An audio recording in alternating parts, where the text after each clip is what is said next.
Good morning all. मैं Nilesh wins academy Bilaspur से। तो चलिए हम आज अपना अगला जो चैप्टर है निर्धनता, इसके बारे में बात करते हैं। निर्धनता अर्थात पुअर्टी। ठीक है, तो सबसे पहले जो है निर्धनता क्या होती है।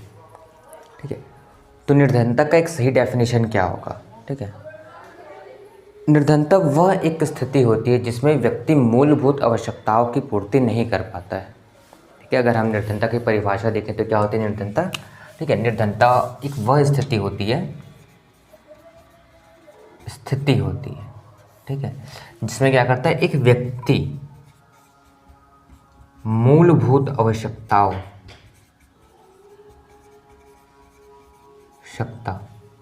की पूर्ति नहीं कर पाता है।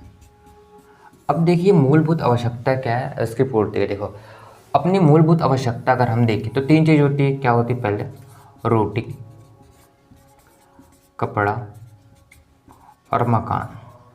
ठीक है, ये आरंभिक जो हमारी मूलभूत आवश्यकता था उसके बारे में अगर मॉडर्न एज में हम देखें तो हमारी मूलभूत आवश्यकता कुछ बढ़ जाती है। इसके साथ हम जोड़ देते शिक्षा,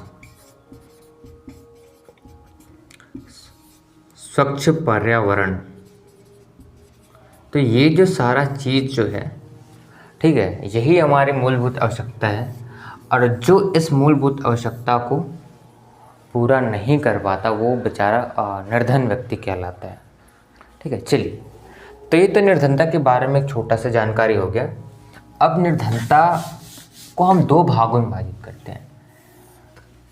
ठीक है, एक होता है निरपेक्ष निर्धनता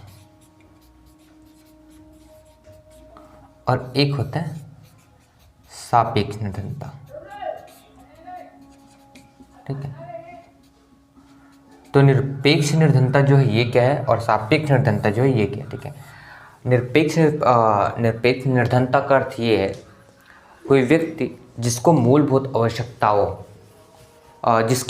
आवश्यकताओं की पूर्ति नहीं हो पा रही है या नहीं कर पा रहा है तो हो जाएगा निरपेक्ष निर्धनता। ठीक है, एब्सोल्यूट पॉवर्टी। एंड सापेक्ष निर्धनता क्या है? जैसे दो व्यक्ति हैं ए और बी।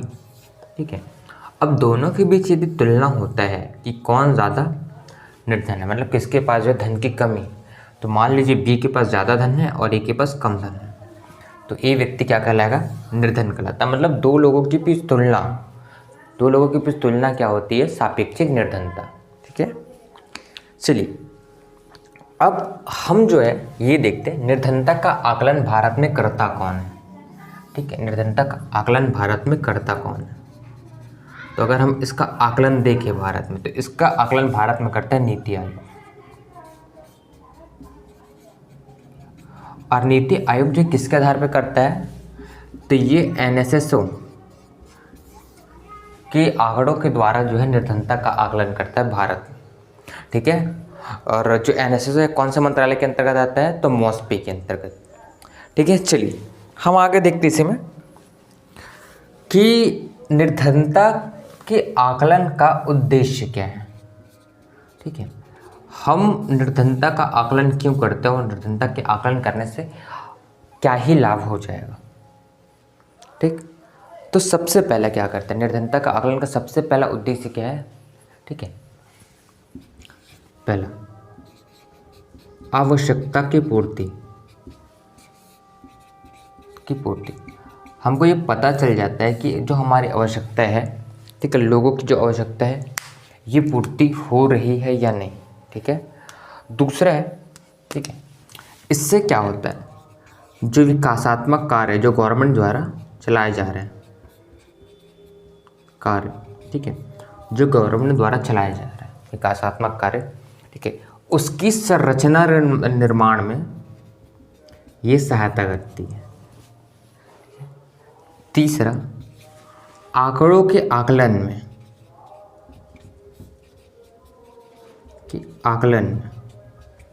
ठीक है, चौथा योजना निर्माण में।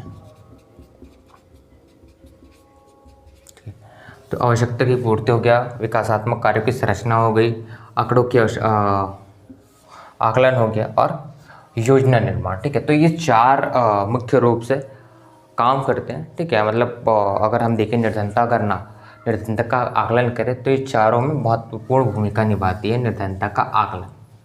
चलिए, अब जैसे हम निर्धनता का आकलन करें कैसे, ठीक है, निर्धनता का मापन हम करें कैसे, तो हम यहीं पे देख लेते हैं निर्धनता का आकलन कैसे करते हैं। ठीक है, देखिए इसके लिए क्या क्या जो है क्राइटेरिया रहेगा। ठीक है, निर्धनता का आकलन, तो हम देखते हैं आकलन, तो इसके आकलन के लिए जो है 4 समितियाँ, अभी तक 3 समितियाँ बनाई गई जो मुख्य, मतलब श्रीरंग राजन समिति को जोड़ दे तो 4 समितियाँ हो गई, लेकिन 3 समितियाँ जो मुख्य है। ठीक है, तो इसकी जो पहली समिति है बोलते हैं वाई के अलग कमेटी। ठीक है, इसको जो है 1970 में गठित किया गया था। 1979 में इन्होंने अपनी रिपोर्ट दी। ठीक है, तो देखते हो 1970 में इनका गठन हुआ था और इन्होंने जो रिपोर्ट दी थी वो थी 1979। ठीक है, अब इनकी सिफारिशें क्या थी, सिफारिशें। ठीक है, तो इन्होंने ये बताया कि हम निर्धनता का आकलन जो है उसके कैलोरीज के अनुसार करेंगे, मतलब ऊर्जा के अनुसार करेंगे। ठीक है, इन्होंने अपना क्राइटेरिया किसको बनाया, ऊर्जा को। ठीक है, अब ऊर्जा को भी 2 भागों में। ठीक है, इसके अनुसार ये है, एक तो ग्रामीण, एक तो शहरी। ठीक है, ग्रामीण और शहरी ऊर्जा को हम किस में बनाते हैं, किलो कैलोरी में, कैलोरी। ठीक है, अब इनका बोलने का मतलब ये है कि ग्रामीण जो है एक दिन में 2400 किलो कैलोरी यदि ठीक है ऊर्जा ले लेते हैं तो निर्धन नहीं कहलाएंगे, और इससे कम लेते हैं तो निर्धन कहलाएंगे। ठीक है, तो ग्रामीण के लिए जो क्राइटेरिया सेट किया गया था वो था 2400 किलो कैलोरी। ठीक है, और शहर के लिए अगर देख लिया जाए, ठीक है, तो इसको सेट किया था 2100 किलो कैलोरी। ठीक है, तो एक निर्धन व्यक्ति के बीच क्या डेफिनेशन बताया गया वाई के अलग कमेटी में, तो वह ऊर्जा, इसका क्राइटेरिया लिया गया। ग्रामीण यदि 2400 किलो कैलोरी से अधिक ऊर्जा खर्च करते हैं तो वो निर्धन नहीं कहलाएंगे, और शहरी जो है 2100 से यदि अधिक खर्चा करते हैं तो वो भी निर्धन नहीं कहलाएंगे। चलिए, इसके बाद इस पर बहुत सारी कमियाँ देखी गई। ठीक है, और तो इसके एक दूसरी कमेटी बनाई गई। ठीक है, उस दूसरी का कमेटी का नाम था लकड़ावाला समिति।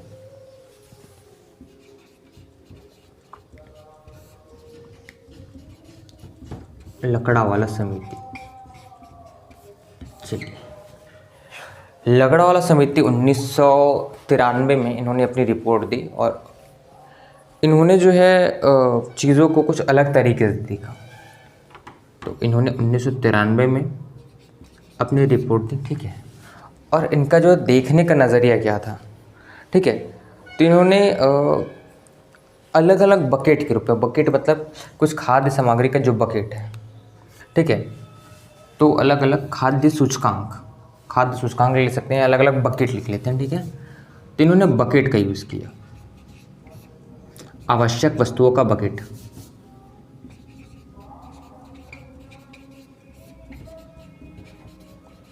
वस्तुओं का बकेट।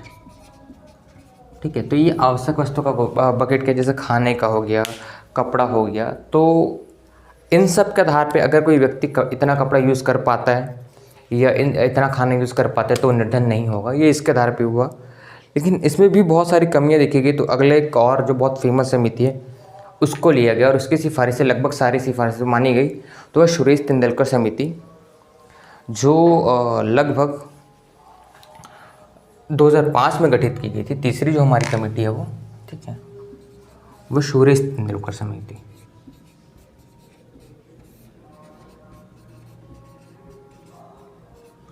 2005 में इसका गठन हुआ था और 2009 में इन्होंने अपनी रिपोर्ट दी थी।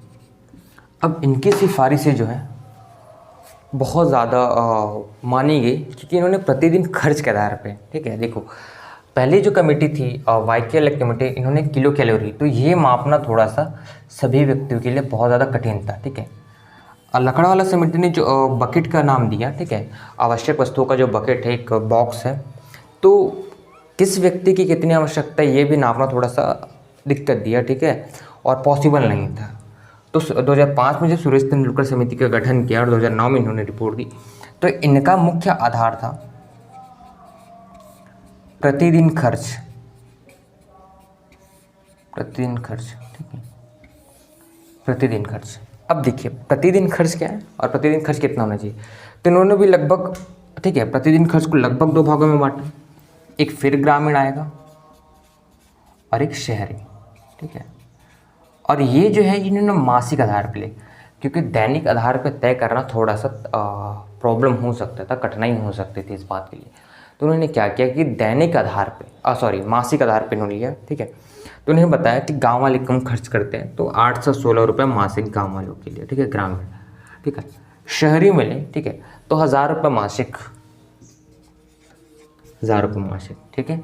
तो सुरेश तेंदुलकर समिति के अनुसार जो है, जो व्यक्ति गांव में 8 से 16 रुपये से अधिक अगर खर्चा कर पाता है एक महीने में, ठीक है, गांव में, तो वो निर्धन नहीं कहलाएगा। शहर में 1000 रुपये से अधिक अगर खर्च कर पाता है तो वो भी निर्धन नहीं कहलाएगा।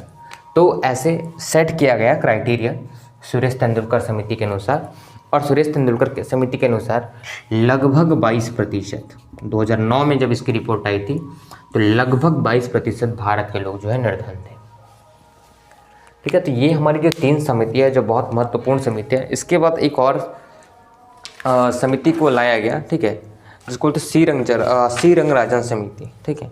सी रंगराजन समिति ने कुछ खास नहीं दिया, इन्होंने भी जो क्राइटेरिया है वो प्रतिदिन खर्च के आधार पे ही लिया था, ठीक है। बस ये था उसमें कि ग्रामीण में जो थी 972 रुपये हो गया था, मतलब अब देखिए क्या था कि सी रंगराजन समिति जो है,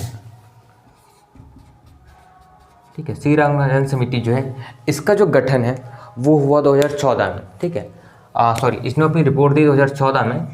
अब 2014 तक क्या था, महंगाई बढ़ गया था, तो इन्होंने ग्रामीण खर्च को बढ़ा के कितना कर दिया, 972 रुपये ग्रामीण खर्च, और शहरी खर्च को जो है बढ़ा के करीबन 1407 रुपये कर दिया, बस, ठीक है।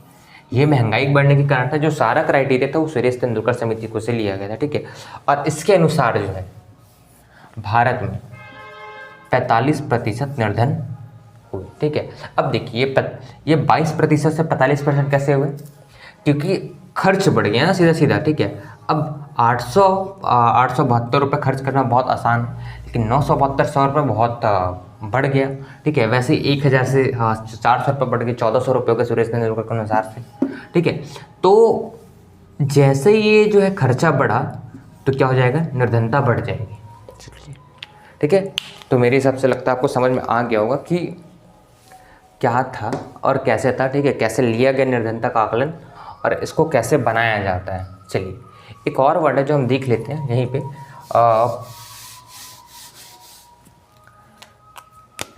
एच, जिसको बोलते हैं हेड कोएफिशिएंट, ठीक है, या हम इसको बोलते हैं निर्धनता रेखा, ठीक है। अब निर्धनता रेखा क्या है, रेखा क्या है, ठीक है, निर्धनता रेखा क्या है। निर्धनता रेखा को उपभोक्ता मूल्य सूचकांक सीपीआई पर सूचीबद्ध किया जाता है, ठीक है। अब सीपीआई जो है जैसे एक मापन है, ठीक है।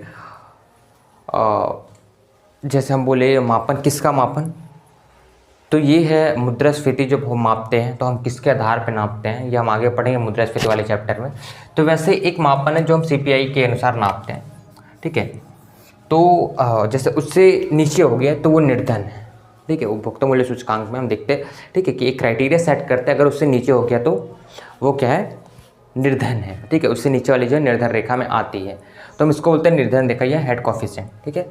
अब जो हम हेड कोएफिशिएंट देखें या निर्धनता रेखा देखें, ठीक है, तो कुछ डाटास देख लेते हैं एच के, ठीक है। तो एच,